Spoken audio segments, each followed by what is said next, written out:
Last year delivered record dividends, but 2025 saw a dip in my total collected dividend income. Crucially, I'm not panicking, as this was expected.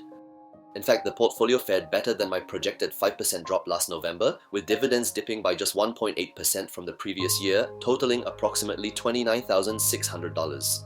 That's still a significant increase from the $18,700 dividends when this portfolio incepted in 2020. Another way to look at this is that I've received nearly a total of $150,000 of passive income over the 6 years. The better than expected performance this year was the result of a myriad of factors. Besides the portfolio drawdown and Parkway Life REIT or PLIFE advanced distribution last year, the full divestment of the 3 Mapletree REITs in May and a lower final dividend from the Hourglass also contributed to the reduction.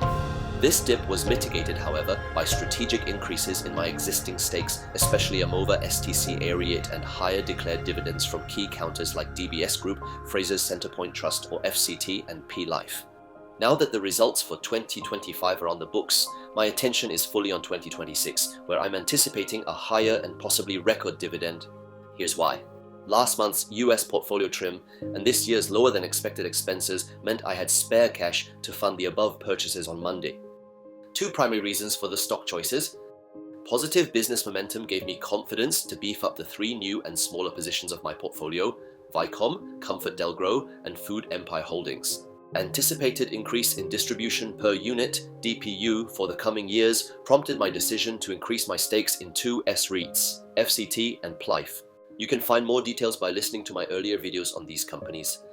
Let's look at some specific dividend expectations for 2026. Total dividends from Amova STC Asia REIT will jump due to a greater number of shares despite mixed REIT performance. Even with likely increase in dividend per share, DPS, I will see a dip in total dividends from DBS due to my reduced stake. I will be getting more dividends from FCT due to anticipated DPU increase and a greater share count.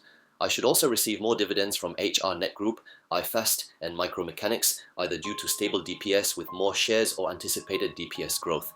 Continuing the outlook for 2026, I will get less dividends from OCBC and UOB as their DPS are likely to decrease and I have less shares as compared to this year. On the other hand, I will get a much higher dividends from PLIFE due to its jump in DPU and my increased stake. The Hourglass, UMS, and Venture are all anticipated to provide me with more dividends. In essence, I will be collecting less total dividends from the 3 Singapore banks next year. However, the dividends collected from the remaining stocks will likely exceed this drop. Obviously, these projections aren't guaranteed. Barring any drastic events, the company's strong track records provide confidence that my estimations won't be too far off.